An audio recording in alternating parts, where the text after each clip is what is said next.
Você ouve Rota Saudável.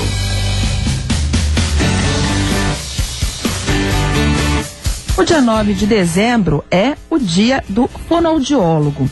E a gente vai conversar sobre a importância dessa especialidade, dessa carreira para a nossa vida, aqui com a presidente da Sociedade Brasileira de Fonoaudiologia, a Irene Marquesan. Tudo bem, Irene? Tudo bem, sim.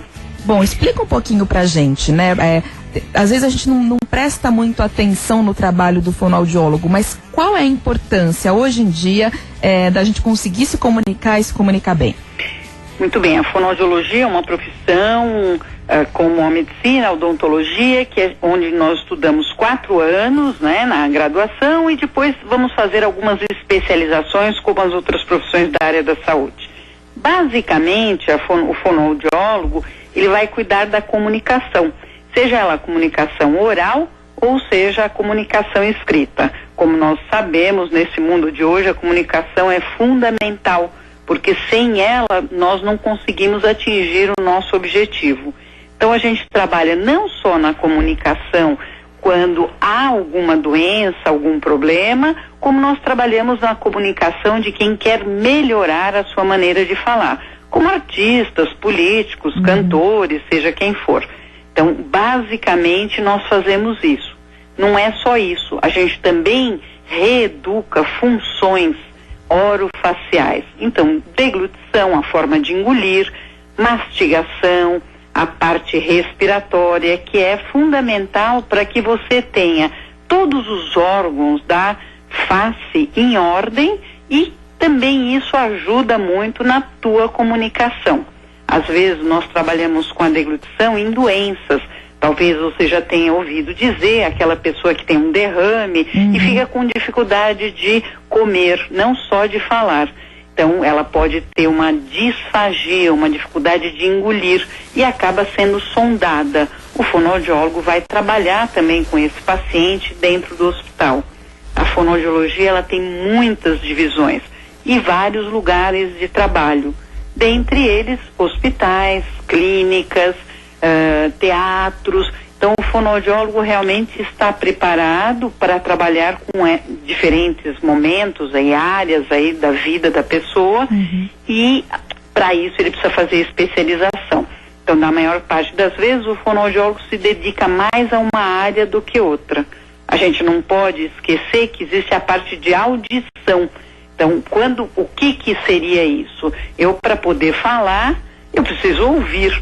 Existem algumas pessoas que não ouvem bem. Então, além dele se dedicar à parte de audição, ele pode se dedicar à parte de audição no sentido de te aparelhar por um aparelho para você ouvir melhor, se você tem condições, como também ajudar você a falar, porque a pessoa que nasce sem ouvir bem ou totalmente surda tem muita dificuldade de aprender a falar. Então, não adianta somente a gente colocar um aparelho na pessoa. E não é só quem nasce, o idoso, ele vai tendo perdas, e às vezes, ao perder um pouco a audição, faz com que ele fique meio excluído aí do local, das conversas, né? Principalmente se são aqueles locais mais ruidosos, que fazem mais barulho, dificultam muito a comunicação do idoso. Então, o aparelho também é indicado para o idoso. Um outro papel importante do fonoaudiólogo na área da audição é quando a criança nasce. Existem vários testes que são feitos pelo fonoaudiólogo para saber se ele ouve bem, se ele não tem, por exemplo, uma língua presa, que também vai dificultar de cara na amamentação, né, que ele vai mamar direitinho no peito da mãe, se a língua dele está presa. E depois, mais adiante, quando ele fica maior na fala. Até tem uma lei que está circulando hoje no nosso Senado para garantir que toda a população tem o direito de fazer pelo SUS o teste da língua presa, ou seja, nós chamamos de teste da linguinha, assim como tem o teste do pezinho, o teste da audição.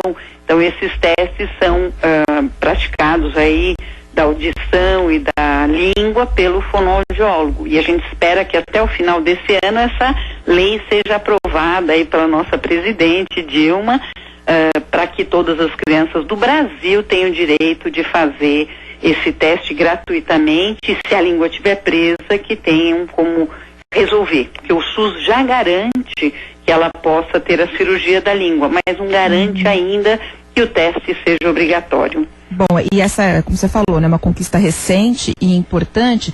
Então explica pra gente quais são os principais problemas que podem envolver a fala, quer dizer, que precisam da intervenção de um fonoaudiólogo.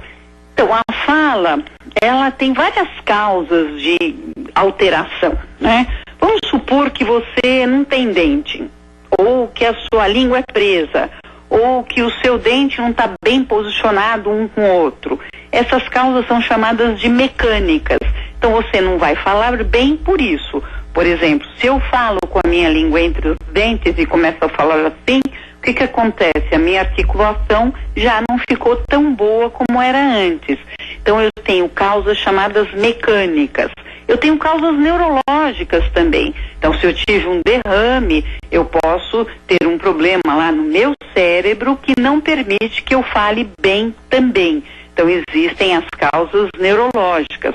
Existem também causas emocionais, que aí a gente, percebendo isso, vai buscar um outro profissional para ajudar, que seria o psicólogo, que vai nos ajudar também nessa área, caso o problema da fala seja de origem emocional. Por exemplo, medo de falar em público. O fonoaudiólogo tem técnicas de ajudar a pessoa a melhorar isso, mas às vezes é um medo tão profundo, uma coisa mais emocional, que a gente também precisa aí da ajuda do psicólogo. Então tem vezes que nós trabalhamos sozinhos, tem outras que nós trabalhamos junto ao dentista. Se o problema está nos dentes, na oclusão, e ele não fala bem por isso, eu preciso trabalhar em conjunto com o dentista. Se ele não fala bem porque ele respira, por exemplo, pela boca e não pelo nariz, pode ser que eu precise do médico para fazer um diagnóstico e ver qual é a razão dele estar respirando pela boca e não pelo nariz. E o que é o problema de respirar pela boca? Além da saúde geral do paciente, eu mudo a minha língua de posicionamento, ou eu mudo a força do músculo, que a gente chama de tônus. Se eu tiver um músculo mais hipotônico, menos tônus, eu não vou ter uma precisão na fala. A precisão é fundamental. Você já deve ter ouvido aquelas pessoas que falam como se tivesse uma batata quente na boca, por exemplo. Isso pode ser alguma coisa ligada ao tônus da pessoa. E o uso, por exemplo, de chupeta e de mamadeira, um uso prolongado, né? Até 4, 5 anos. Então, isso é prejudicial? Isso. Tudo depende na vida da gente de uma coisa que se chama frequência, intensidade, né? Duração. Então, se eu usar a chupeta no tempo correto, até no máximo 2 anos, 2 anos e meio, e não usar o dia inteiro, não ficar com ela na boca o dia todo, isso não vai levar a lugar nenhum, vai ser tudo tranquilo. Se eu passo a usar essa chupeta até 6, 7 anos, ou o dedo, sugo o dedo, eu vou levar que a minha cavidade oral, meus dentes, possam ter alterações físicas, anatômicas, por causa do uso intenso desse objeto dentro da boca, seja o dedo, seja a chupeta, seja a mamadeira. A mamadeira ainda traz um prejuízo um pouco pior, porque você, na medida que fica tomando leite ou suco, ou seja o que for, aí na mamadeira, você não vai se alimentar, então você não vai exercitar teus músculos para aprender a mastigar. Então aquela criança que só quer papinha, mesmo depois de grande, a forma de engolir, se você põe um líquido grosso na mamadeira, a mãe engrossa com frutas ou com maisena, seja com o que for, ela vai obrigatoriamente, de vez de deixar a língua posicionada no lugar, vai levar lá mais para trás. Então vai fazer uma deglutição errada. Então tudo que é exagerado, tanto em tempo como em frequência, se eu fico muitos anos, ou se todas as refeições eu faço com mamadeira, eu tenho 5 anos, eu acordo, tomo mamadeira, no almoço, na janta, mamadeira. Tudo isso pode levar, principalmente se você já tiver uma base genética. Às vezes tem pessoas que já têm uma tendência de um crescimento de face mais longo, e quando você usa chupeta, dedo, mamadeira, você piora essa tendência de crescimento, piorando realmente a possibilidade das funções ocorrerem de forma normal. Então nós temos um sério problema realmente no uso muito longo de chupeta e mamadeira. Mamadeira, tá certo. Irene, e para marcar, né, o dia do fonoaudiólogo, para quem está em São Paulo, vai ter um evento, não é isso, no MASP? Isso. Esse vai ser um evento muito importante que nós vamos usar. Tivemos vamos usar lá o MASP, né, que é um lugar tão lindo, o vão do MASP. E o que nós vamos fazer nesse evento? Nós vamos ficar no vão do MASP no dia 9 de dezembro, das 9 da manhã até as 3 da tarde, respondendo perguntas das pessoas que estiverem passando na rua e quiserem informações, distribuindo folders, explicando o que é a voz, como usar bem, qual é o teste da linguinha, ensinando a fazer o teste da linguinha. Então a gente tem medindo a audição, mostrando que quando a gente coloca na orelha uma música muito alta, com aquele fono, que isso prejudica a audição. Então a nossa intenção é ajudar a população a prevenir, inclusive, ou não continuar fazendo coisas que possam prejudicar a saúde dela mais para frente. E nós vamos trabalhar com vídeos, com folders, com fonoaudiólogos que estarão lá identificados por uma camiseta muito bonita do dia do fonoaudiólogo, levando a população a conhecer um pouco mais